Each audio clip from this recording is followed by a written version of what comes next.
Hello everyone. In this video, under the class 7 geography chapter 4, that is air, now we'll start with the new topic, weather and climate. Weather is hour to hour and day to day condition of the atmosphere. Weather या जो मौसम होता है वो किसी जगह की घंटे प्रति घंटे या डे टू डे जो एटमॉस्फेयर की कंडीशन है उसे कहते हैं। जबकि जो क्लाइमेट है, the sum of the weather condition of place for a very long period of time more than 30 years is the climate of that place. और जो क्लाइमेट है या जलवायु जिसे कहते हैं, किसी जगह पे अगर लंबे समय तक जो वेदर कंडीशन है किसी जगह की वो एक जैसी बनी रहे मोर देन 30 ईयर्स, तो वो उस जगह का क्लाइमेट कहलाता है या जलवायु कहलाता है। इन दोनों में डिफरेंस क्या है? इन दोनों में डिफरेंस है कि जो आवर टू आवर और डे टू डे की एटमॉस्फेयर कंडीशन है वह क्लाइमेट में वो लंबे समय तक के लिए बनी रहती है। फॉर एग्ज़ाम्पल आप इसको ऐसे समझ सकते हो कि जैसे अभी हमारे यहाँ रैनी सीज़न चल रहा है, तो रैनी सीज़न हर घंटे प्रति घंटे या दिन प्रतिदिन बारिश हो रही है, तो रैनी सीज़न है। ये अभी यहाँ का वेदर कैसा है? रैनी वेदर है। अगर यही रैनी वेदर लंबे समय तक बना रहे, हालांकि हम जानते हैं कि हमारे ये जो रैनी सीज़न है 3 महीने बाद चेंज हो जाएगा और विंटर सीज़न स्टार्ट हो जाएगा, लेकिन अगर यही रैनी सीज़न आफ्टर 3 मंथ भी बना रहे और मोर देन ये 30 ईयर्स तक केवल रैनी सीज़न ही बना रहे, तो ये यहाँ का क्लाइमेट बन जाएगा। मीन्स यहाँ का क्लाइमेट हो जाएगा रैनी क्लाइमेट। तो इस प्रकार आप वेदर और क्लाइमेट में डिफरेंस समझ सकते हैं कि जो वेदर है वो condition of the atmosphere over a short period of time, and just opposite climate how the atmosphere behave over a long period of time and space. मतलब जो वेदर है वो थोड़े समय के लिए कहीं जगह की मतलब किसी जगह की कंडीशन ऑफ एटमॉस्फेयर है, और जस्ट अपोजिट जो क्लाइमेट है ये लंबे समय तक का जो किसी जगह या समय का जो एटमॉस्फेयर कंडीशन है वो जो लंबे समय तक बना रहे वो क्लाइमेट कहलाता है। अब इन दोनों में जो डिफरेंस है लंबे समय और थोड़े समय का, ये दोनों क्लाइमेट का जो कंडीशन है या एटमॉस्फेयर का जो कंडीशन है जो थोड़े समय और लंबे समय तक का रहता है, ये डिपेंड करता है ठंडा या गर्म होना, ये डिपेंड करता है टेम्परेचर पे। अगर टेम्परेचर अगर कम समय के लिए ठंडा है तो वहाँ का वेदर हो जाएगा, लेकिन वही जो टेम्परेचर जो कोल्ड टेम्परेचर है लंबे समय तक कोल्ड बना रहे तो वहाँ का क्लाइमेट कहलाएगा। तो मैंने यहाँ एक वर्ड यूज़ किया टेम्परेचर। टेम्परेचर क्या होता है? Temperature is the degree of hotness और coldness of the environment. Means temperature क्या है? डिग्री ऑफ हॉटनेस और कोल्डनेस है वायुमंडल या पर्यावरण की। The temperature of atmosphere changes from not only season to season but also from day to night.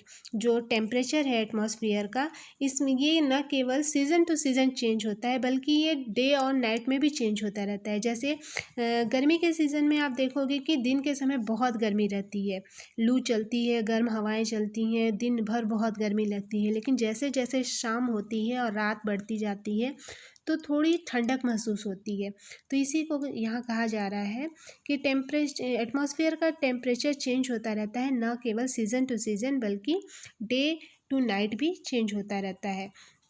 अब ये जो टेम्परेचर है ये जब चेंज होता है तो इससे हम जो इसका भी हमारे जो एयर है इस पे इसका इफ़ेक्ट पड़ता है। ये कैसे पड़ता है ये हम देखेंगे नेक्स्ट टॉपिक इंसोलेशन में। इंसोलेशन जो होता है एक महत्वपूर्ण कारक है। इंसोलेशन का मतलब आप समझ सकते हो कि जो वायुमंडल में केवल तापमान केवल दिन और रात में ही नहीं बदलता बल्कि ऋतु के अनुसार भी बदलता रहता है, जैसा कि मैंने अभी आपको बताया। तो ये जो आपतन इंसोलेशन जो है टेम्परेचर के डिस्ट्रीब्यूशन पे इफ़ेक्ट डालता है। तो डिस्ट्रीब्यूशन पे इफ़ेक्ट डालता है तो होता क्या है, इससे सूर्य से जो आने वाली ऊर्जा होती है उसको ये पृथ्वी पर रोक लेता है टेम्परेचर, और इसे ही इंसोलेशन कहते हैं। इसको इंसोलेशन का मतलब हुआ सूर्य का ताप, या सूर्य से जो हमको गर्मी मिलती है वही इंसोलेशन कहलाता है। The insolation is the incoming solar energy intercepted by the earth. The amount of insolation decrease from the equator towards poles. Therefore, temperature decrease in the same manner that why pole is covered with snow. जो insolation है, ये मैंने आपको बताया कि एक बहुत ही important factor है, क्योंकि ये टेम्परेचर के डिस्ट्रीब्यूशन पे इफ़ेक्ट डालता है, और सूर्य से आने वाली जो एनर्जी होती है उसको पृथ्वी पर रोक लेता है। जो सूर्य की ताप है या इंसोलेशन है, इसकी जो मात्रा है ये इक्वाटर पर इक्वाटर से बहुत ज़्यादा, इक्वाटर वाले एरिया पे बहुत ज़्यादा होती है, लेकिन जैसे जैसे इक्वाटर से हम पोलर रीजन, पोल साइड पे जाते हैं, नॉर्थ पोल और साउथ पोल आप पहले चैप्टर में पढ़े हो, तो जैसे ही हम इक्वाटर से पोल साइड में जाते हैं तो ये जो इंसोलेशन है इसकी मात्रा घटती जाती है। मतलब इक्वाटर पे ये बहुत ज़्यादा रहता है और पोलर रीजन पे ये कम हो जाता है घटने के कारण। तो इससे एक एयर पे प्रेशर पड़ता है। अब एयर प्रेशर कैसे पड़ता है ये हम नेक्स्ट टॉपिक में पढ़ेंगे कि what is air pressure. Air pressure जो है, air pressure us from all the direction and our body exert on counter pressure. Air pressure exerted by the weight of air on the earth's surface. When we go up, air pressure fall rapidly. Air pressure is highest at sea level. जो वायु दाब है, air pressure जिसे हम वायु दाब कहते हैं, आपको ये जान के आश्चर्य होगा कि हमारे वायु हमारे शरीर पे एक प्रेशर डालती है, किंतु हम इसको फील नहीं कर पाते। यह ऐसा इसलिए होता है क्योंकि जो एयर का प्रेशर है हमारे ऊपर सभी तरफ से लगता है, मतलब चारों दिशाओं से लगता है, और हमारा जो बॉडी है वो जस्ट इसके अपोजिट इफ़ेक्ट, मतलब अपना pressure just effect opposite direction में डालता है। मतलब हवा का जो प्रेशर है हमारे ओर चारों तरफ से पड़ता है और हमारी बॉडी उसको बाहर की ओर दबाव डालती है, इसलिए हमको एयर प्रेशर फील नहीं होता। पृथ्वी की जो सतह है वो वायु के भार के द्वारा ही लगाया गया एक दाब है, जो कि एयर प्रेशर कहलाता है। वायुमंडल के ऊपर की ओर जाने पर जो एयर प्रेशर है तेज़ी से गिरने लगता है या कम होने लगता है, और समुद्र के स्तर पर जो एयर प्रेशर है ये बहुत ज़्यादा होता है, और जैसे जैसे हम ऊंचाई पे जाते हैं ये कम होता जाता है। और जो एयर प्रेशर है इसका किसी स्थान पर उपस्थित जो वायु के जो टेम्परेचर है उसके द्वारा भी प्रभावित होता है। अधिक तापमान जहाँ रहता है, टेम्परेचर बहुत अधिक रहता है, ऐसे एरिया में हवा जो होती है गर्म होकर ऊपर उठती जाती है, और यहाँ का जो जहाँ बहुत ज़्यादा गर्म होता है तो हवा गर्म होती है तो वो ऊपर की ओर उठने लगती है, तो वहाँ का जो प्रेशर है वो कहलाता है लोअर प्रेशर एरिया।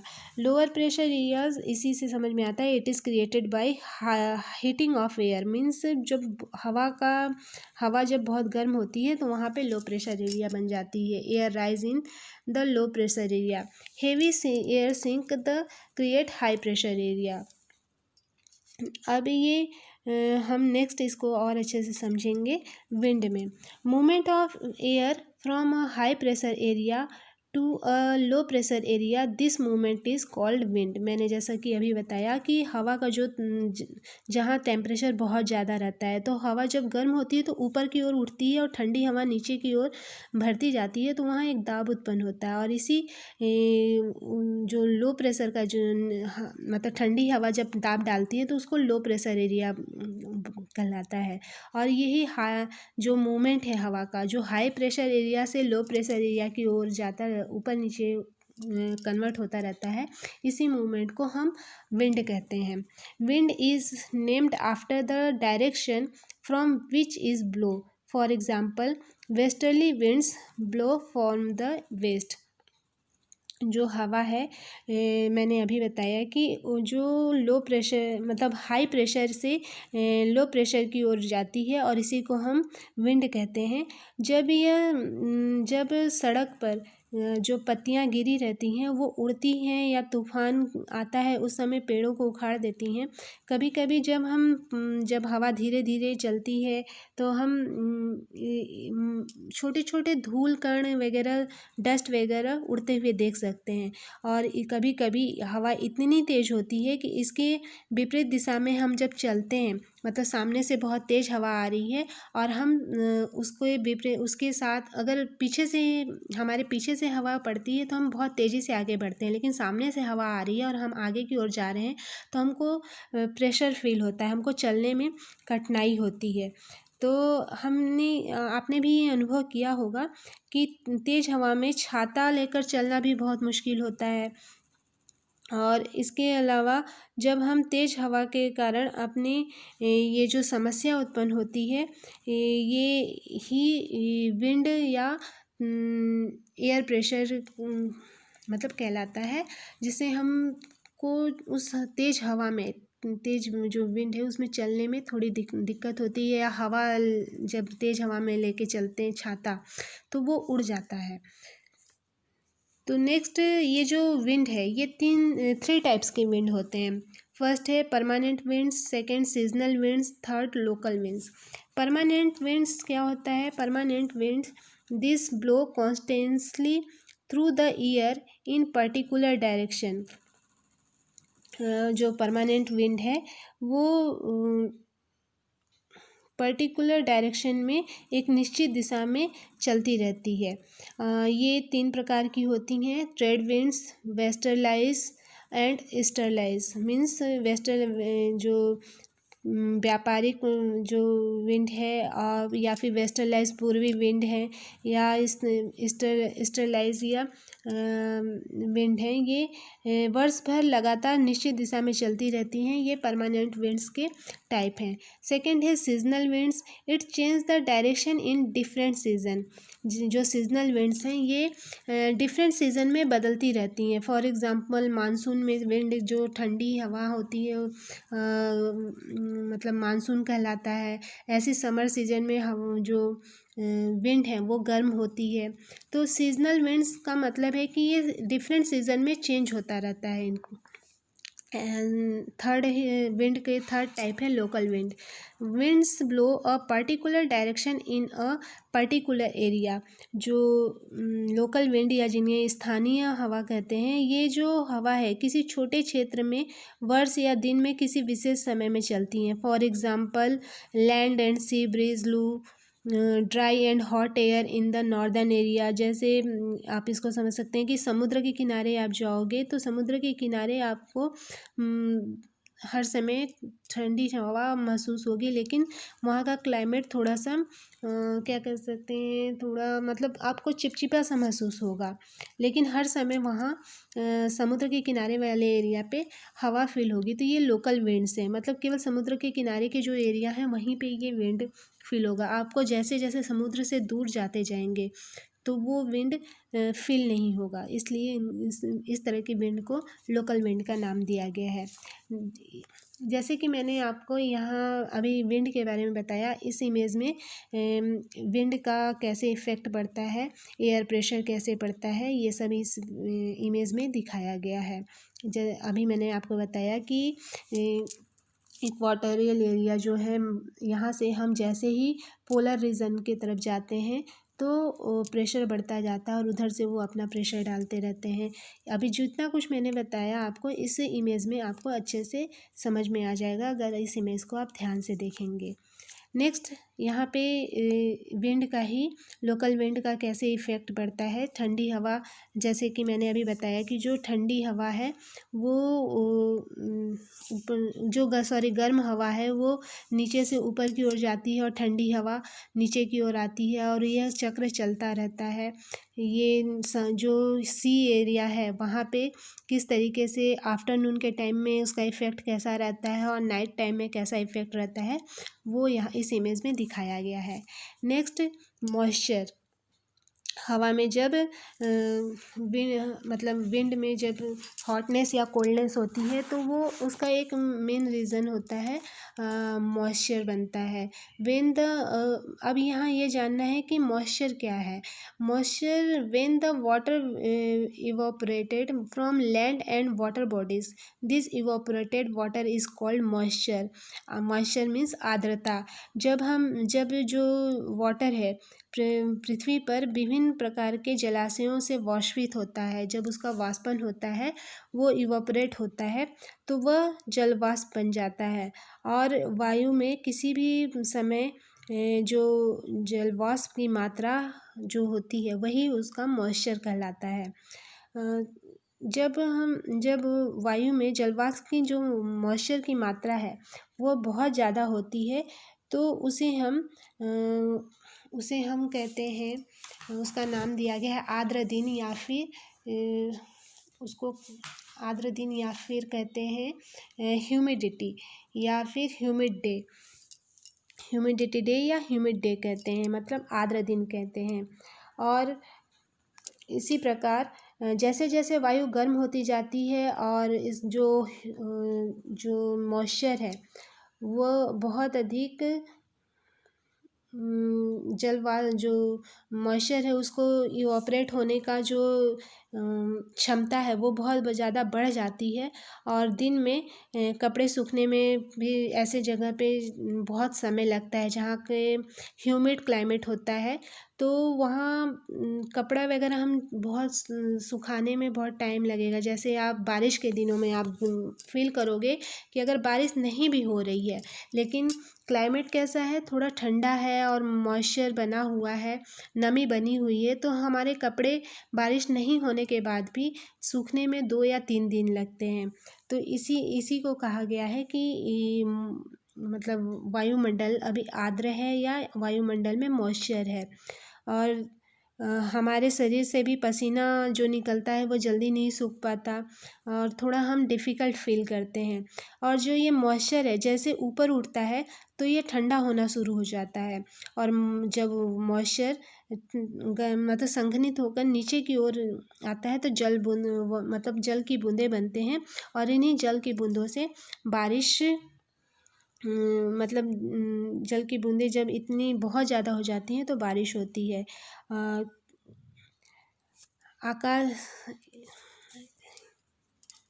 जैसे यहाँ humidity is in the air at any time is called now humidity, अभी मैंने आपको बताया। Next, how cloud formed when water vapour rise, it stars cooling at water vapour condense and from clouds.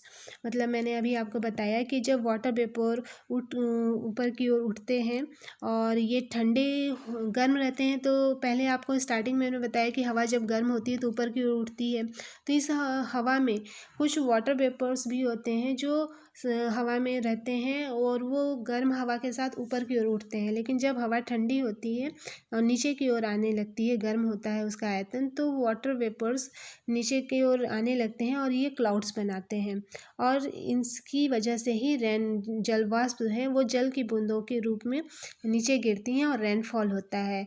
तो next, rainfall मतलब 3 types के rainfall होते हैं, orographic, conventional और साइक्लोनिक रेनफॉल।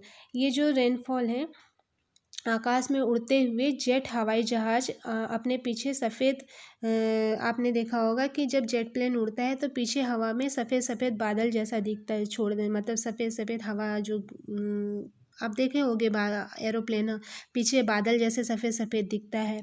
ये होता क्या है, ये इनके पीछे जो नमी निकलती है या सफ़ेद जो चिन्ह छोड़ते जाते हैं वो इंजन से निकली नमी होती है, जो कि वायु की गतिमान न रहने की स्थिति में संघनित होकर हमको दिखाई देती है।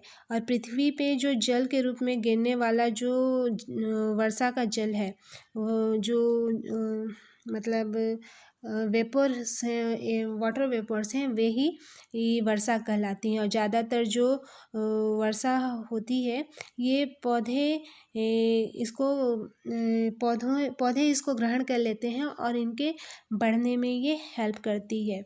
इस प्रकार ये चैप्टर कंप्लीट होता है। यहाँ आप ये इस इमेज में आप जो रेनफॉल के 3 टाइप्स हैं वो आप देख सकते हैं। इस इमेज में किस तरीके से एक साइक्लोनिक रेनफॉल के बारे में बताया गया है। फिर सेकंड ओरियोग्राफिक रेनफॉल और कन्वेंशनल रेनफॉल का बताया गया है इमेज में। आई होप आप लोग को समझ में आ गया होगा। Thank you.